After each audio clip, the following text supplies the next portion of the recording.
and you get as much of the silk as you can off. Right. And then the other pieces, you just rub this down the corn, and it gets most of it off. I did a few times, and there's a few pieces that you're going to have to remove. You're threading the corn! Oh, hey! His real name is Joe Marshall. He is endowed with one of the biggest penises in the world. I'm Bad at Karate, and this is Movie Bukkake. I was just moisturizing my new bald head. Yeah, nice. Very nice. You want to talk about a movie? I got one. In fact, this one holds a special place in my cold dead heart. When I was a kid, was this 91? So I was like 6 or 7. My dad was watching something on TV, where after a lady had sex with a dude, propellers came out of her nipples, and she ground up a dude's wiener. And then the cops found him later, and his face was completely drained and all shriveled, and this totally stuck with me for the longest time. So, when I started getting into sleazy exploitation movies, I remembered this scene and went to various movie message boards, because surely they'll know what I saw. And the only suggestion I kept getting was Life Force, because of the space vampires. Whenever they drained them, it showed their little...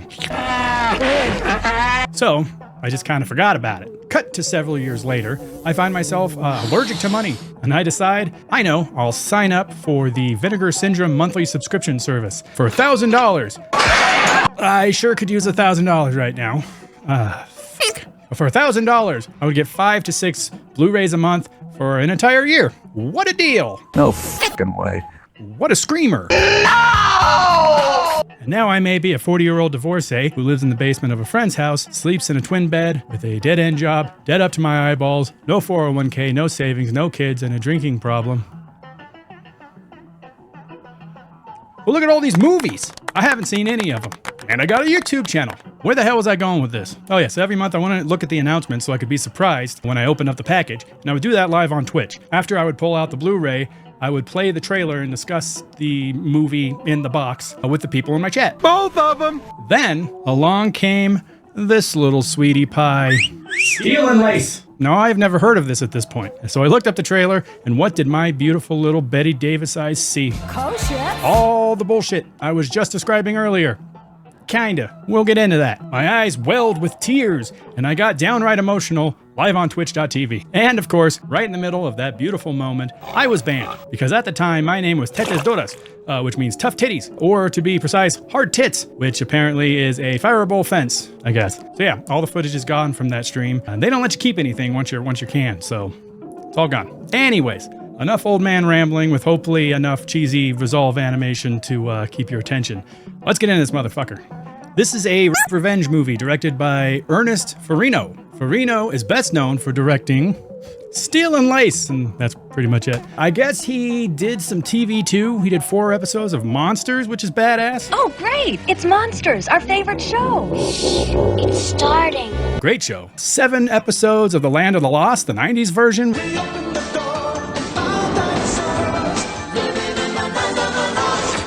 Which I watched, but I don't remember if it was good or not. I think I liked it a lot, but I was, a little baby. But really, he was an effects dude. He did the visual effects for some solid bangers. Galaxy of Terror, The Thing, Night Beast, Space Hunter, Adventures in the Forbidden Zone, Dreamscape, The Dragon Master, The Terminator, Slaughterhouse Rock, Lady in White, Dead Heat, Cyborg, The Abyss, Tales from the Dark Side, Screamers, Snow White, A Tale of Terror. I can keep going. Shark Boy and Lava Girl. I'm gonna stop. It stars Claire Wren as Gailey Morton. She was in No Man's Land, Midnight Edition, The Season of Fear. I haven't seen any of these movies, but I did download Season of Fear because I do like that shirt she's wearing on the cover. She was in a bunch of TV too. I'm not gonna list a bunch of stuff like I did for What's His Name, but I would be remiss not to mention Jake and the Fat Man. It also stars Bruce Davison. He's been in everything. You recognize him. Here's his picture. I think he was Magneto or something in the X-Men movies. I don't know. I'm an adult. I don't watch that shit. Stacey Hyduke from Luther the Geek. David Naughton, who's the American Werewolf in London. And others. You know what? This is dumb. You guys have IMDb. Let's just get to the movie. Wendy's Bacon and Blue. Steel and Lace begins with a wedding banger of an intro.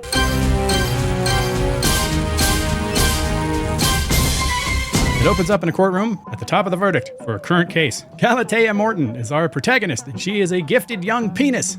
It's been a year since Galatea Morton, the gifted young pianist, was attacked and brutally raped.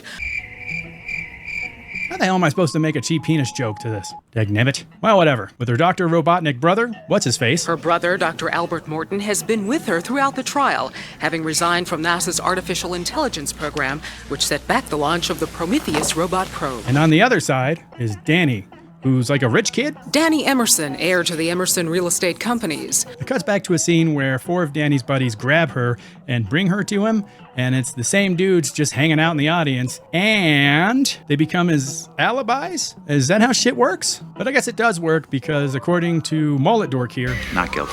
everybody's chemicals are up. The people protest. How can you allow this? In the negative sense of the term, except for this guy. And the brother goes over to the court scene drawing lady, the sketch artist lady, I almost said stenographer, that's not right, and crumples up her hard work. And by hard work, I mean the easiest job in the world. Look how laid back she is. She might as well have like a Mai Tai in her hand. Anyways, when she walks out of the courtroom, the vultures descend on her. There she goes. There she goes. We need to speak to her. Wait, Dr. Moore, we need to speak to you. Dr. Moore, you got to stay. And her brother locks her in a stairwell. Cut to these ding-dongers celebrating in a limo. Okay, guys, line them up. Cut back to her brother and oopsie daisy, that stairwell led to the roof. But have no fear, this broad is all about safety first. There's only one safe place now.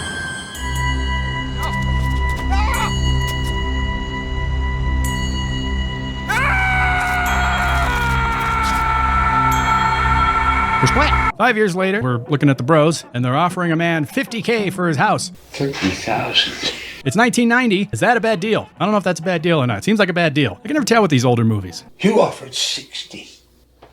Is 60K a good deal? Probably not, because they beat up his old lady. His literal old lady. It wasn't an accident, and you know it. Be out of the house in 12 hours, or we'll knock it down. With you in it. Now that's a bad deal. The lead then chastises his cohort for not being able to handle a little old man. Are you somehow retarded? Don't ever make me leave the office for something like this again. Just then, Curly Mullet Bolo Toothpick's car becomes haunted. He pops the hood, engine's toast. Just then, another haunted car pulls up. But luckily for him, this car is haunted by a pair of legs.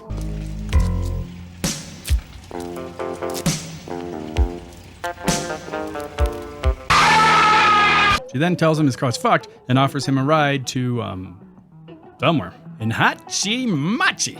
This broad can really work a stick shift. And a stick shift is shaped like a penis. She takes him to a sleazy hotel with mirrors on the ceiling and the tub and the room part. And then they start getting busy. And all she really wants to talk about is his best friend. And he keeps poking her in the shoulder with his toothpick. Fucking dickwad. But it doesn't matter anyways, cause Carmen's a bitch.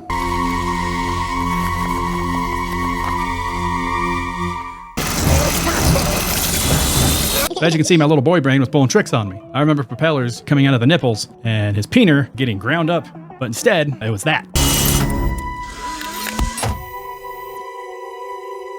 No wonder no one could help me in the forums. We're now reintroduced to the courtroom sketch artist, and she's showing off her shitty art to her manager. What do you think? They're brilliant. Yes. She's trying to sell her art to some book publisher that wants pictures of children. I gave them children.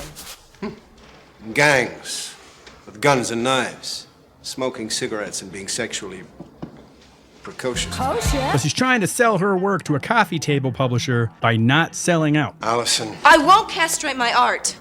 Gotcha. The dude convinces her to pick her courtroom sketching back up, but this time, do a now and then kind of thing. I could probably get Clippy to help. Clippy? Yeah, here. Clippy's this guy, her friend from the police force, Detective Dunn. Maybe he's changed in the past couple of years.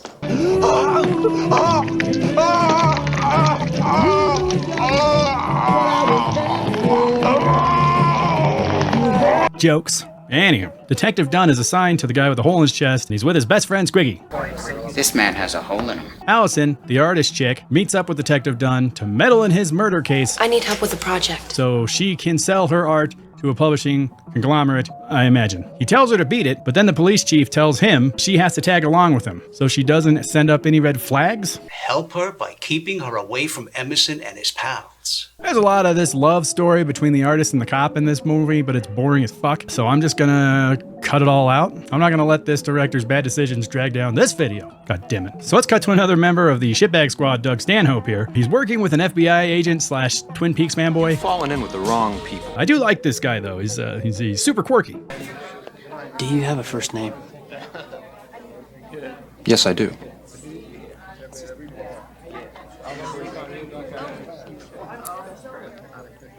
He steps in the back alley to put a wire on him. Oh, and did I say David Lynch fanboy? Did I say I do like this guy? Did I say he steps in the back alley to put the wire on him? Actually, that last him was referring to the other guy who actually was a, whatever. He grows tits and sheds his face skin.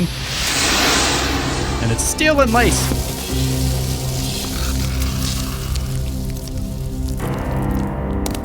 Melts his neck off, man. That looks great. Then, back at her brother's, the Dr. Robotnik Mad Sciences lab, they put the actress's real hair under a bald cap, put the prosthetics on top of that, then slap a wig on top of that. And it shows. He takes a cord out of her neck, plugs it into something, and she's got one of them squishy goo balls for a brain. He then fingers his sister's connectors and ports. He then watches back the video of what she saw when she was killing those dudes, and he's kind of like getting off. Slow motion, please.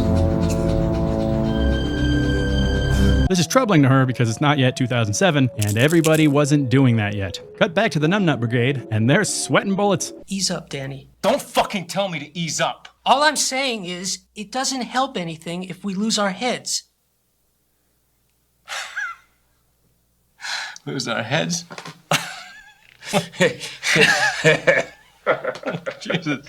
Nah, they don't care. Well, this guy cares. Then fucking Pox Mulder here is hanging out with his secretary. And I totally remember this dress and haircut from when I was the sweet little 6-year-old tyke. I don't remember them titties though. No propellers. But guess what? That broad, that was the broad, that wasn't the other broad. Turns out, that broad was the broad that wasn't the other broad. And we find that out mid-coitus, and she just keeps fucking him. Fucking him and fucking him. And I was still kind of right. I still got that baby memory on me. Because it turns out the gal's snooter is a blender.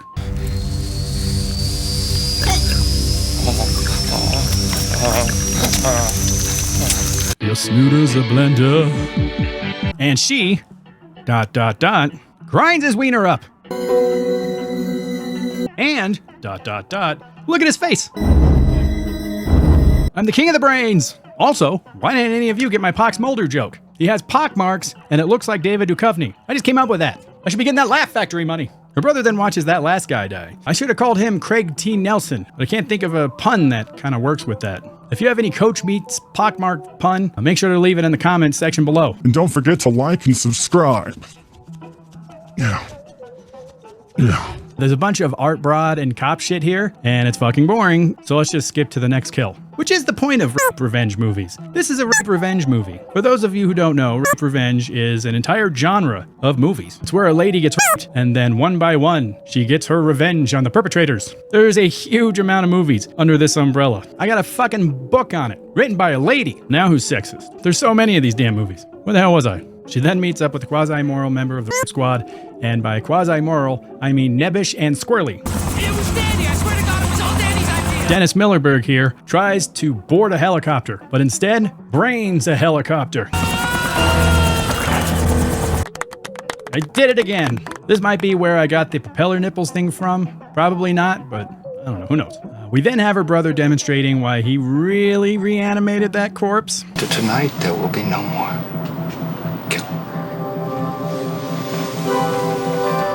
Which is good for him, right? I mean, at this point, like, he's not hurting anybody. I mean, yeah, it's weird that he wants to fuck his sister, but like, I don't know. How much of that is just like a societal norm? It's not my cup of tea. Neither is licking a dude's butthole. But am I gonna give you shit for wanting to do it? Fuck no. I'm gonna give you a high five. Maybe a warm embrace. Little smooch, maybe. Maybe we can get a little horned up, push our button flies together. Like toothless bulldogs, wanting desperately to finish each other off. Where was I going with that? Oh yeah, fuck your siblings if you're both down. I don't care. Anywho. She goes after the main guy and corners him on the roof. He takes the pain in the ass chick hostage. She is so essential to this plot. And as he holds a gun to her head, the main gal has a little light coming out of her finger to his hand and burns it. Burns him kinda until he drops the gun. That's no way to defuse that situation. I'm not even gonna go into why. You all know why. Silly ass writing. Then with the power of her brother's Hollywood loaf pressed firmly between the cheekers, she learns how to shoot lightning. She sets this fucker on fire. He falls off the building. And then the cops burst in. They shoot Brother Robotnik in the shoulder. Brother and sister jump off the building. The end. I'm not gonna lie to you. A huge part of me liking this is the backstory I gave you. I can't imagine many of you are going to have the same hazy history with this dumb movie. I cut a ton of boring stuff out. Should you buy this movie from Vinegar Syndrome? No. I love them. I love that they put this out, but no, it's no good. Should you download this from Rarelust? Maybe. If you paid the subscription to download it quickly, then yes, give it a watch. It's kind of boring though. There's way too much shitty love story. And not like a shitty fun love story like in like Tough Guys Don't Dance. It's just bad and boring. There's no booby really either, which is surprising for the nudie movie that has haunted me through my entire life. That's pretty tame. Anywho, take care of yourselves and each other.